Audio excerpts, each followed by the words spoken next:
네, 현직 대통령 구속이라는 초유의 상황 속에 여야의 공방이 거셉니다. 윤 대통령의 지지자들의 서부지법 난동도 혼란을 가중시키고 있는데요. 네, 관련 내용 포함한 정치권 이슈들 김기흥 국민의힘 대변인, 박창환 장한대 특임 교수와 함께 짚어보겠습니다. 두 분 어서 오십시오. 안녕하세요. 안녕하십니까. 예, 일단은 대통령이 구속이 됐고요. 여야의 공방도 계속되고 있습니다. 일단은 권영세 국민의힘 비대위원장 같은 경우에는 방어권 박탈은 안 된다라면서 이번 이 법원의 구속영장 발부 사유였죠.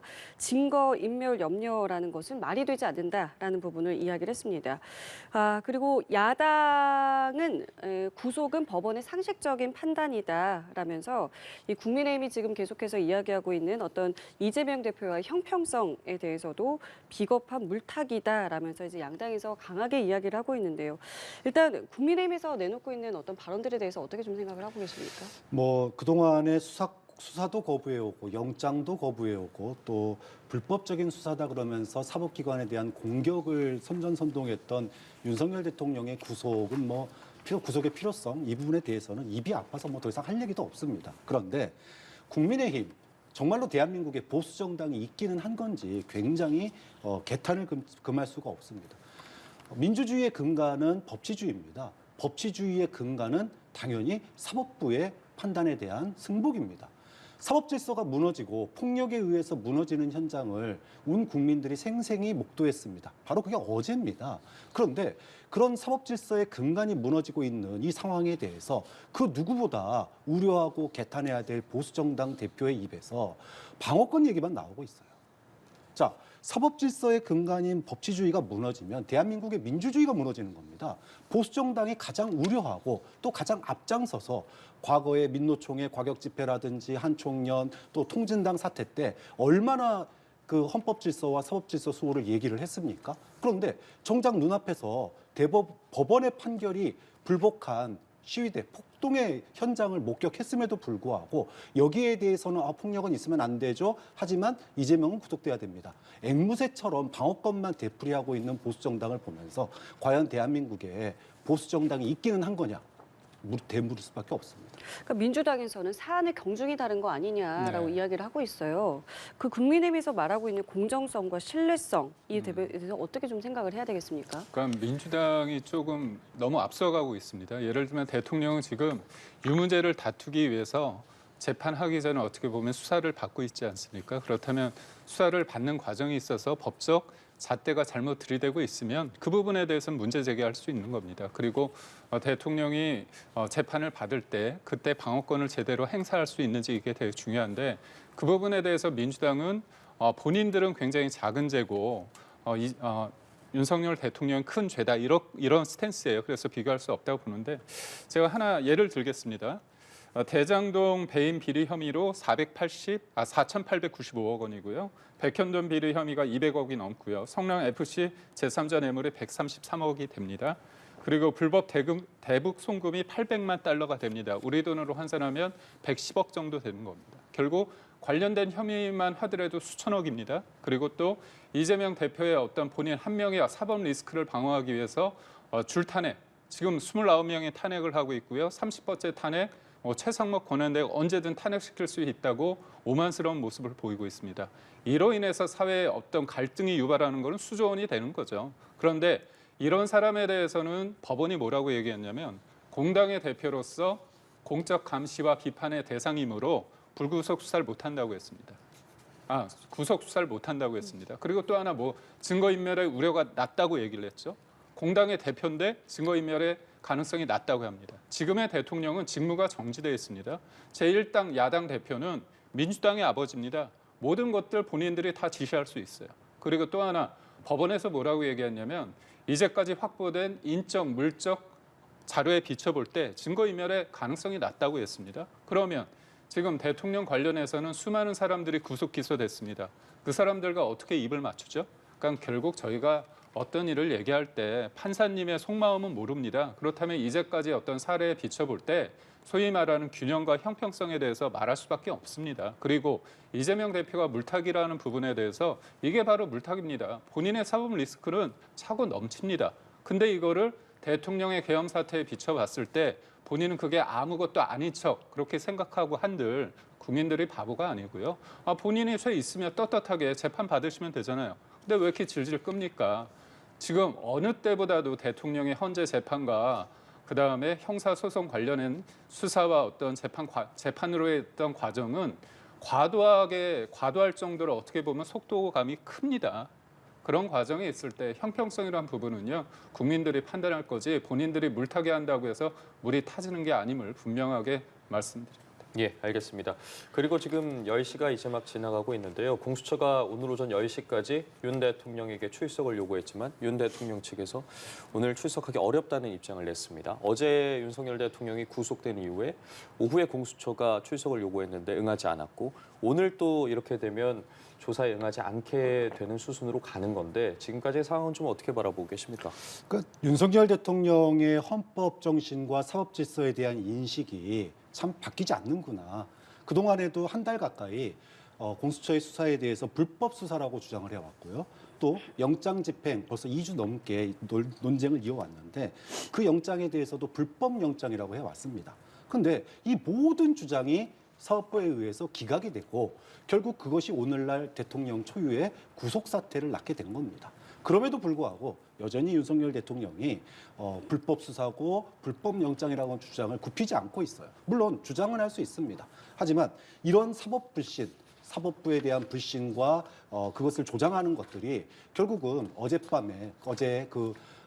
새벽이었죠. 새벽에 법원에 대한 침탈 그리고 폭동으로 이어진 거 아닙니까? 결국은 윤석열 대통령의 이러한 법 인식이 대한민국을 극도의 혼란으로 몰고 있다. 조사 안 받아도 됩니다. 솔직히 말해서 수많은 내란 주요 종사자들이 구속됐고 그들의 말에 의해서 많은 정말로 증언과 증거들이 있습니다. 그럼에도 불구하고 왜 윤석열 대통령이 격리돼서 조사를 받아야 되는지가 또 한 번 드러나는 현장이라고 보고요. 글쎄요, 본인의 친정인 검찰에 가서는 조사를 받을지 모르겠지만 아직은 현직입니다. 현직 대통령으로서 사법 질서의 체계 내에서 본인의 주장을 하는 모습을 보이는 것이 마지막 대통령의 소임이라고 저는 생각합니다. 지금 검찰에서는 조사를 받을 수 있을지도 모르겠다고 말씀해 주셨는데 말씀하신 것처럼 공수처와 검찰이 이제 조사 기간을 나눠 갖게 됩니다. 보통 앞서 협의를 하기로는 열흘 정도씩 이제 나눠서 조사를 하기로 협의가 된 상황인데 그렇다면 계속해서 윤 대통령이 이렇게 공수처 조사에 불응하고 있으면 검찰로 좀 일찍 사건을 넘길 거라고 보십니까? 공수처가 아직 구체적으로 윤석열 대통령에 대한 조사가 이루어지지 않았어요. 처음에 체포영장 집행해서 10시간 정도 조사하고 난 이후에는 그리고 나서 구치소로 들어간 이후에는 거기서 버티고 안 나오고 있는 거 아닙니까? 저는 검찰에 가서도 과연 조사를 받을까 의심스러운 게 일단 논리가 구조가요. 공수처는 수사권이 없다고 그랬잖아요. 그런데 검찰도 수사권이 없습니다. 자, 그러면 공수처에서는 수사를 거부하고 검찰에 가서 수사를 받는다? 이거 얼마나 모순입니까? 좀 그런 점에 있어서 공수처도 그런 논리의 연장선상을 이해하고 있기 때문에 최대한 불러서 안 온다면 가가지고라도 현장에 가서 대답 안 함이라고 써서라도 저는 결국은 수사를 최대한 해야 된다고 보고요. 앞서 저희가 윤 대통령의 공수처 출석 요구의 불응에 대해서 여쭤봤었고 네. 검찰에 좀 사건을 빠르게 일찍 넘길 수 있지 않겠냐라는 부분을 여쭤보는 와중에 현장을 연결했거든요. 네. 마저 답변 듣겠습니다. 그동안에 윤석열 대통령이 공수처 조사에 대해서 소극적인 정도를 넘어서 사실상 거부를 했기 때문에 어쨌든 검찰로 넘기기 전에 최대한 수사를 빠르게 진행을 해야 됩니다. 그렇다면은 일찍 넘길 가능성은 좀 별로 없다고 봐요. 최대한 수사를 갖다가 어떤 형식이 됐든 방문 조사를 하는 한이 있더라도 최대한 완료를 하고 그리고 검찰에 넘길 거다. 그렇기 때문에 조기에 검찰에 넘기는 일은 그렇게 상상이 좀 어려울 것 같습니다. 지금 어쨌든 윤 대통령이 공수처 요구에 계속 불응을 하기 때문에 네. 강제 인치라든가 구치소 방문 조사에 대한 이야기도 나오고 있거든요. 지금 상황에 대해서는 좀 어떻게 바라보시고 앞으로 좀 상황이 어떻게 흘러갈 거라고 예측하고 계십니까? 저는 공수처장이 대통령을 체포한 다음 날이죠. 그날 이제 출근을 하면서 아주 환하게 웃더라고요. 그게 이제 카메라에 포착이 됐습니다. 현직 대통령을 체포한 게 본인들한테는 굉장히 좋은 일인 것 같습니다. 법의 잣대에 의해서 한다면 제가 공수처장이라고 하면 무거운 마음으로 출근길에 임할 수밖에 없다고 하는데 저 이해가 갑니다. 왜냐하면 민주당이 공수처에 경찰 쪽에 전화를 해서 불이 나게 전화를 해서 메신저 역할을 했다고 현직 민주당 의원께서 자랑도 하고 있는 상황 아닙니까? 그다음에 국회 불려 나와서 소위 말해서 관을 준비해라, 가슴 열고 총 맞을 각오로 결기를 보여라, 그다음에 장갑차 동원해라. 그렇게 압박을 하니까 그렇게 실행을 하지 않았습니까? 그러니까 저는 공수처장께서 공수처가 과연 이 수사를 공정하게 했느냐, 현직 판사님들께서 예를 들어서 이제 대법원 재판연구원인 현직 판사가 법원 내부망에 뭐라고 올렸냐면 과연 이 내란죄가 공수처가 수사할 수 있느냐 그런 질문을 했을 때 적지 않은 분들이 논란이 된다고 얘기를 했습니다. 그러니까 여전히 이거는 문제가 되고 있는 거예요. 그러니까 체포영장이 발부됐다고 해서 그다음에 구속영장이 발부됐다고 해서 이게 명쾌하게 끝난 문제가 아닙니다. 그러면 단순히 수사권의 문제만 있습니까? 영장이 발부됐을 때 영장 쇼핑을 하지 않았습니까? 그리고 그 이후에 2차 체포영장 할 때 문제가 됐던 형사소송법 110조 관련해서 그 판사님께서는 논란이 되니까 그걸 언급을 안 했어요. 급기야 어떻게 했습니까? 공수처가 찾아가서 55 경비대장을 만나가지고 본인들이 공문을 보내지도 않았어요. 직접 가져가서 직인을 가져오라고 해서 찍었습니다. 그리고 이른바 쪽지를 붙였습니다. 그게 어떻게 보면 공문을 정상적으로 받은 건가요? 이런 과정 속에서 국민들이 볼 때 공수처와 꼼수와 위법을 장행하고 있고요. 그리고 무엇보다도 공문서 위조처라는 어떤 그런 비난까지 있고 있습니다. 이런 수사기관의 행태를 보면서 국민들이 과연 저는 그렇습니다. 대통령이 재판을 제대로 받으면 돼요. 근데 체포까지 하고 구속까지 해야 되는 상황인가고는 다른 문제입니다. 한 예로 아주 간단하게 말씀드립니다. 대통령은요, 헌재 재판을 일주일에 2번씩 받아야 됩니다. 그리고 공수처가 어제도 2시에 불렀죠. 오늘도 10시에 불렀죠. 시도 때도 없이 부를 겁니다. 국회에서는 민주당이 장악한 국회에서는 국정조사를 통해서 대통령을 부르려고 합니다. 그럼 재판 준비는 어떻게 합니까? 헌재 재판을 통해서 착실하게 방어권을 보장받을 수 있나요? 헌재에서는 어떻게 했죠? 8기를 일방적으로 지정했습니다. 그건 헌재법 42조 위반입니다. 협의도 안 했습니다. 이런 상황을 봤을 때 아니 저는 답을 정해놓고 재판을 하시나요? 답을 정해놓고 수사를 하는가요? 저는 이런 부분에 대해서 국민들이 납득이 안 된다는 겁니다. 죄가 있으면 처벌해야겠죠. 그렇지만 그 과정에 있어서 절차적인 부분에 대해서 정당성이 확보돼야 된다는 점을 분명히 말씀드립니다. 알겠습니다. 자, 이렇게 되면서 이제 대통령 측에서 그렇다면 할 수 있는 것들이 뭐가 있을까를 본다면 구속의 정당성을 좀 따져보는 구속 적부심을 청구를 한다거나 아니면 보석을 청구할 가능성도 있겠고요. 또 말씀하신 이제 변론과 그 탄핵 심판과 관련해서 변론 기일에 이제 직접 출석할 가능성 이런 부분들을 좀 생각해 볼 수 있을 것 같은데 각각의 가능성에 대해서 어떻게 보십니까? 그동안의 윤석열 대통령 변호인단의 전략을 보면 할 수 있는 모든 법적 절차 그리고 할 수 있는 모든 법적 주장을 다 해왔습니다. 그동안에도 뭐 영장에 대한 적부심도 신청을 했었고 그런 사례들을 본다면 손해볼 거 없잖아요. 윤석열 대통령 측에서. 그 수많은 시도 중에 단 하나만 인용이 된다고 하더라도 윤석열 대통령은 봐라. 나의 주장이 인정이 된 거다. 내가 정당하다. 이렇게 얘기를 할 수 있기 때문에 구속 적부심, 보석 청구 할 수 있는 모든 시도를 다 할 가능성이 높다고 봅니다.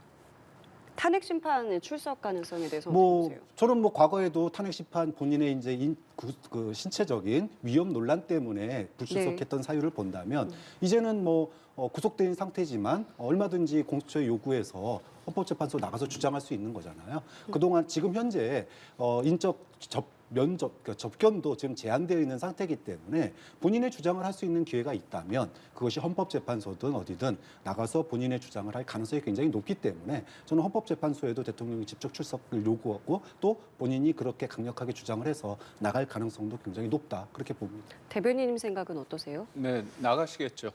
당연히 나가야 된다고 봅니다.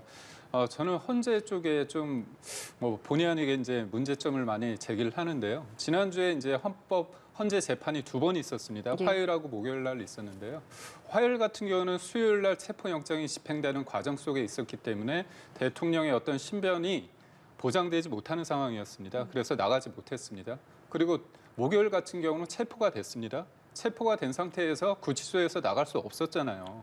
근데 그때 어떻게 보면 연기를 해줘야 됩니다. 근데 연기를 안 하고 궐석 재판, 즉 대통령 없이 재판을 진행했습니다. 궐석 재판을 하는 이유는 뭐냐면요. 이 피고인이 재판을 거부할 의지가 강하다고 생각했을 때 재판 지연 전략으로 하지 못하기 위해서 하는 겁니다. 근데 대통령 입장에서 공수처의 수사에 대해서는 반발하고 있지만 이건 받을 수 없다고 불법이라고 하지만 대통령으로서 내가 왜 계엄을 선포했는지 그리고 내란죄가 아님에 대해서 분명히 본인은 판사들 앞에서 재판관 앞에서 얘기하고자 하는 어떤 의지가 큽니다. 그런 가능성을 그런 어떤 기회를 왜 차단하는지 전 모르겠습니다. 한 번의 기회가 굉장히 소중하거든요. 무엇보다도 헌재라는 곳은 국민들의 어떤 뜻으로 선거를 통해서 만들어진 대통령에 대해서 본인들의 몇 개월을 통해서 파면을 할 수도 있는 상황입니다. 그렇다면 선거가 아니라 탄핵을 통해서 정치 세력이 재편될 수밖에 없는 상황이기 때문에 국민들이 이 부분에 대해서 엄중하게 볼 수밖에 없습니다. 근데 이렇게 가벼이 움직이는 모습을 봤을 때 헌재마저 이런 부분에 대해서 비판을 받을 수밖에 없다고 저는 지적하고 싶고요. 또 하나는 전 그렇다고 하더라도 헌재의 결정이나 대법원의 최종 결정에 대해서는 수긍할 겁니다. 하지만 그 과정에 있어서의 어떤 잘못된 부분은 헌재 또한 법 위에 군림할 수 없고 법을 적용하는 것이기 때문에 법 적용에 있어 문제가 있다면 저희 입장에서는 당연히 그것을 문제 제기할 수밖에 없음을 말씀드립니다. 그리고 앞서도 같은 질문을 드렸었는데 대통령 이제 측에서는 구속적부심이나 보석에 네. 대해서도 일단은 고려하고 있다라고 하고 있잖아요. 이 부분은 어떻게 정리가 될 것 같으세요? 저는 그 판사님께서 네. 고민 중에서 이제 발부를 하셨는데 증거인멸 우려가 낮다고 아주 짧게 한 줄만 예. 하지 않았습니까? 그렇다면 우리가 대통령 측에서는 증거인멸의 우려의 가능성이 낮다, 없다는 측면을 구속 적부심을 통해서 강조를 하겠죠. 그러니까 결국은 과연 지금 저는 뭐 표현을 하자면 대통령의 지금 상황에 대해서 만약에 관저에 머무른다고 하더라도 수도 없는 언론과 야당의 어떤 견제와 비판 속에서 어떤 주시를 통해서 뭔가 할 수 있는 게 별로 없지 않습니까? 그리고 직무가 정지된 상태입니다. 우리 속의 가치는 어떻게 보면 사자와 같은 상황이라고 보는데 그 사자에 대해서 우리 속에 갇혀 있는 사자에 대해서 어떻게 보면 창을 찌르고 그다음에 또 발목도 쇠사슬을 묶고 그런 상황까지 계속된다면 다른 게 아닙니다. 그 상황에서 그냥 끝나는 게 아니잖아요.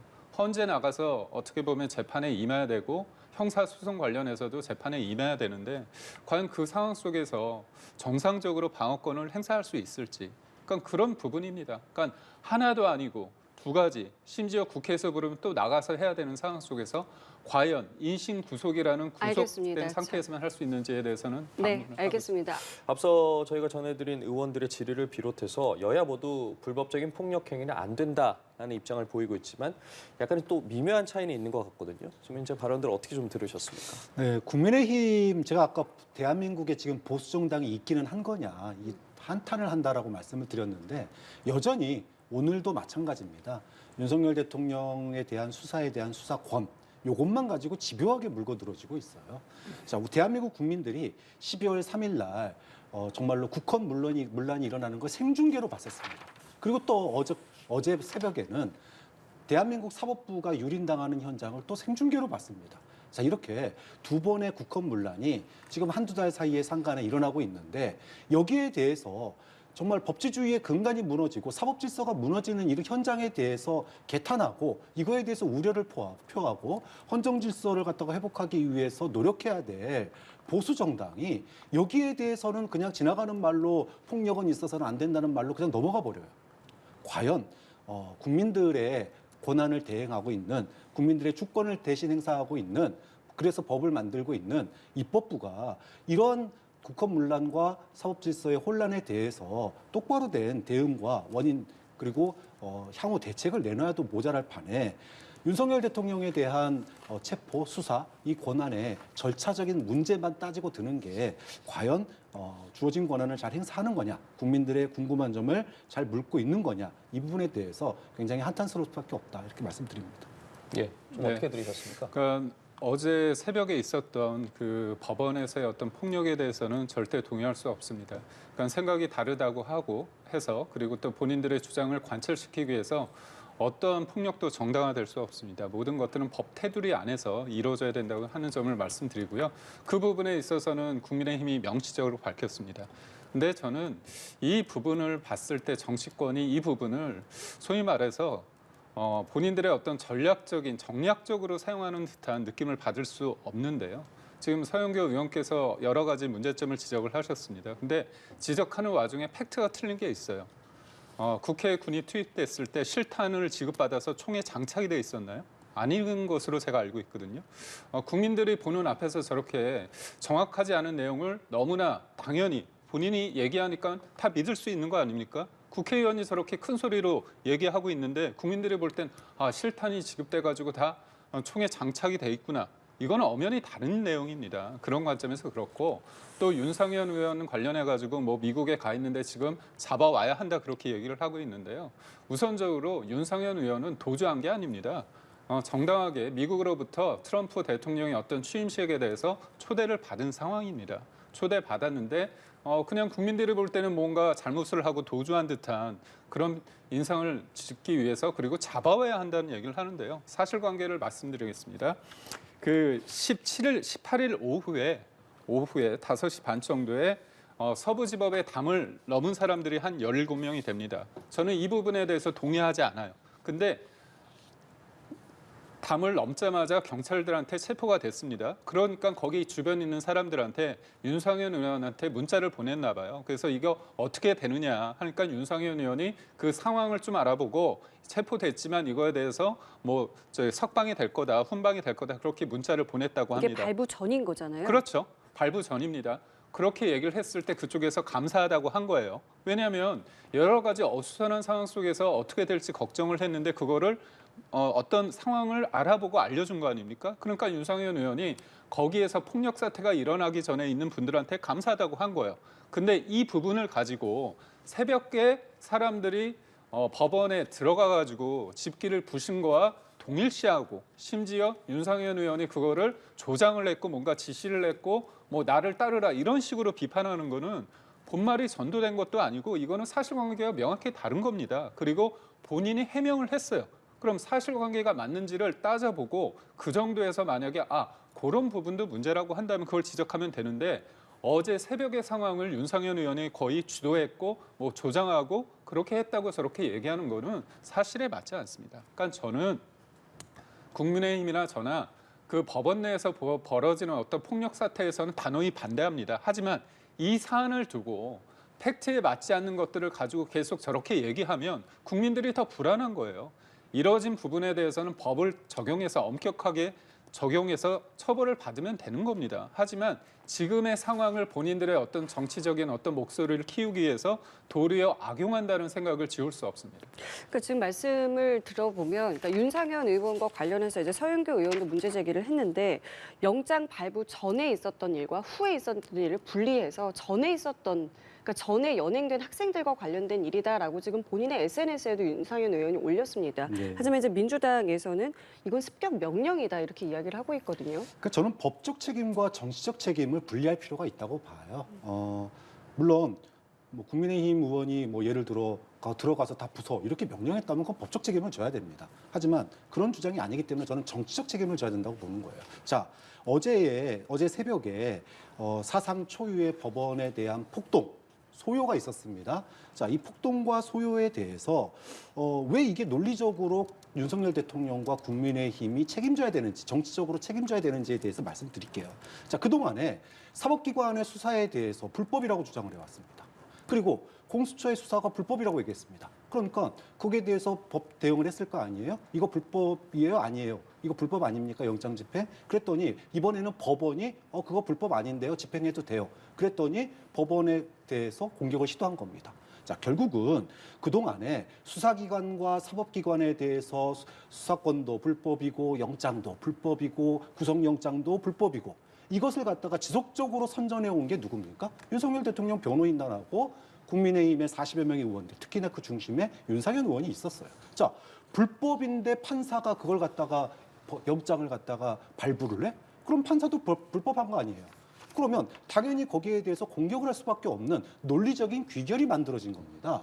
자, 과거에 영장 집행하러 갔을 때 이건 불법이더라도 법의 테두리 안에서 우리가 해야 됩니다라고 주장을 하고 피켓팅을 했다 그러면은 저는 뭐 정치적으로도 주장할 수 있다고 좀 얘기할 거예요. 방어권 차원에서 얼마든지 얘기할 겁니다. 하지만 우리가 목숨 걸고 대통령을 지켜야 됩니다. 백골단 국회에 볼로 들어가지고 우리가 물리적으로 막겠습니다. 이런 것들을 갖다가 허용하는 분위기가 즉 정치적으로 그들의 소위 극우 아스팔트 우파에 정치적 뒷배 노릇을 해줬기 때문에 그들이 마음 편하게 이렇게 해도 보수 정치인들이 우리를 돌봐주겠지. 우리를 위해서 싸워주겠지. 이러니까 맘 놓고 들어가가지고 깽판 친 거 아닙니까? 좀 그런 점에서 이 부분에 대해서 법적 책임 논란은 저는 따로 물을 수 있다고 봅니다. 하지만 정치적 책임에 대해서는 분명하게 어저께 또 한 번의 국헌문란이 있었던 겁니다. 사법부가 난입당했습니다. 폭동에 의해서 부서졌습니다. 그리고 판사가 위협을 받았습니다. 그게 국헌문란이지 뭐가 국헌문란입니까? 그러면 여기에 대해서 왜 국헌문란이 일어나게 됐는지 거기에 윤석열 대통령과 국민의힘의 의원들은 거기에 정치적 책임이 없는지 왜 그런 일이 벌어진 도화선 역할을 누가 했는지 여기에 대해서는 정치적 책임을 분명하게 물어야 된다고 봅니다. 그러니까 저는 지금의 상황에 대해서 국민의힘 그리고 국민의힘이 이 부분에 대해서 어떻게 보면 더 엄중하게 사안을 봐야 된다고 봅니다. 저는 인정합니다. 다만 저는 지금 민주당에서 어떻게 생각하시냐면요. 거리에 나온 분들을 자꾸 아스팔트의 우파다 극우라고 얘기를 하시는데 그분들 몇 분이나 되시는데 아는가요? 그러니까 본인들이 예전에 나왔을 때는 10,000명 모였는데 뭐 10만 명, 20만 모였다고 하지 않습니까? 지금 엄청납니다. 가보셨습니까? 그리고 그분들이 극우입니까? 아스팔트 우파입니까? 어떻게 보면 평범한 분들입니다. 그분들이 왜 나왔을까요? 그리고 민주당 계엄 이후에 내란 선동하는데 국민들은 지금 내란이라고 생각합니까? 그리고 지지율이 그렇게 높았는데 이재명의 민주당 그렇게 높았는데 왜 지지율이 떨어질까요? 계엄에 대해서 문제가 있다고 해서 지금 수사를 하고 있고요. 그다음에 대통령은 탄핵을 당해서 헌재 재판에 임하고 있습니다. 근데 그 과정에서 일방적인 상황 속에서 그리고 이견을 제시하면 내란 선동이라고 입틀막을 하고 거리에 나온 사람들을 준동한다고 얘기하고 저는 어제의 상황에 대해서 비호할 마음 전혀 없습니다. 저도 폭력 싫어합니다. 폭력은 무조건 안 됩니다. 근데 그럼에도 불구하고 그 상황을 거리에 있는 모든 사람들을 다 준동, 폭동 그렇게 얘기해서는 안 됩니다. 그리고 제가 말씀드리잖아요. 아니 경찰이 내란죄 수사권이 있는 경찰이 수사하면 어디 아픕니까? 서부지법이 아니라 중앙지법에 뭐 거의 원래대로 공수처의 관할대로 영장을 청구하면 뭐 몸이 아픕니까? 왜 서부지법만 그렇게 스토킹하듯 하시죠? 그리고 지금 우리가 보지 않았습니까?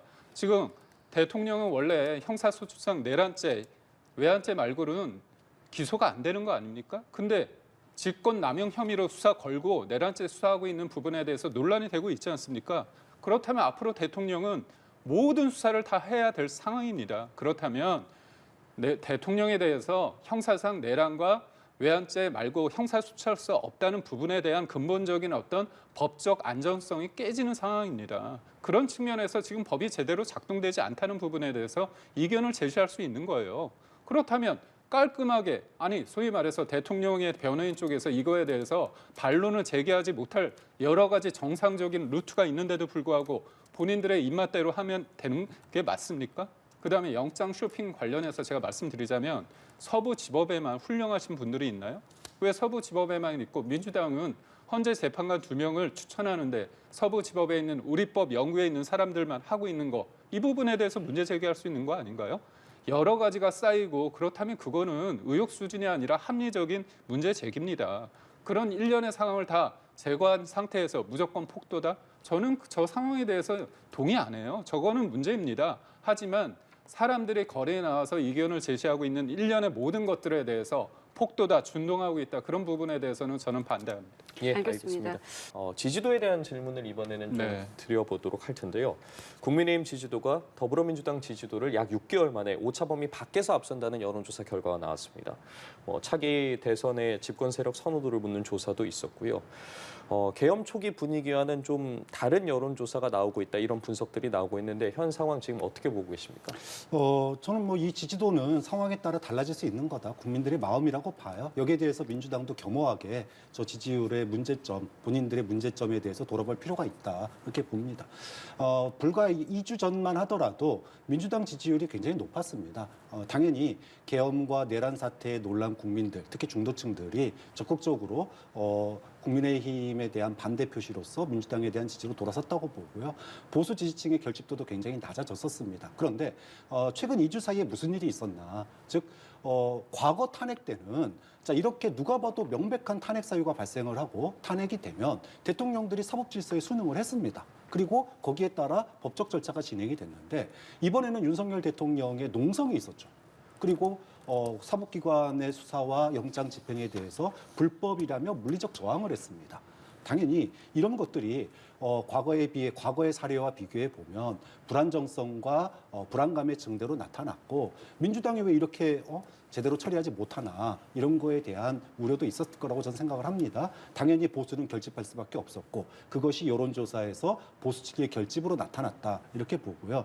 또 하나는 국면이 바뀌었다는 겁니다. 누가 봐도 이제 국민들은 윤석열 대통령의 탄핵과 파면을 사실상 기정사실화하고 있어요. 이미 시야는 다음 대선으로 가 있다. 그러다 보니 여론조사에 임하는 사람들이 이재명 대통령 대세론이 이거 과연 맞는 건가에 대해서 물음을 던지는 분들이 이제 적극적으로 늘어나기 시작을 한 거다. 좀 그렇게 보고 있고 특히나 여권이 이재명은 안 된다라고 일관되게 캠페인을 진행해 왔지 않습니까? 결국은 다음 대선에 이재명 호불호에 대한 그런 여론조사 성격으로 현재 진행되고 있는 거다. 이게 언제까지 이어질 건지 저는 당분간 이어질 수 있다고 봅니다. 물론 어저께의 사태로 또다시 조정이 되겠지만 이재명 대표의 2심 재판 논란이 다시 커지면은 또다시 보수의 결집이 일어날 거라고 봐요. 하지만 정말로 대선 국면까지 이게 계속 이어질지는 또 지켜봐야 되는 게 변수가 굉장히 많아요. 자, 대선 국면으로 가게 되면 이제는 그동안에는 윤석열 대통령의 계엄과 내란에 대해서 심판하는 여론조사였습니다. 그럼 나중에는 이재명 대표의 2심에 대해서 심판하는 여론조사가 굉장히 높아질 수 있어요. 하지만 대선 국면에 가면 국면이 또 바뀝니다. 그때는 양쪽을 다 놓고 평가를 하게 됩니다.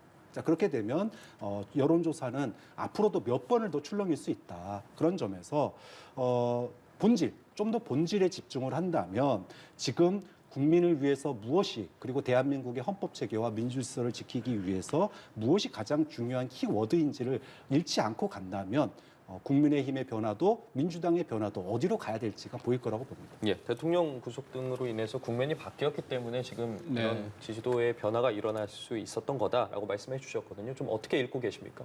뭐 사람들이 처음에 많이 놀랬죠. 저도 많이 놀랬습니다. 그렇지만 민주당이 얘기하는 것처럼 내란이 계속 진행되고 있는 게 아니라는 걸 알고 있는 거죠.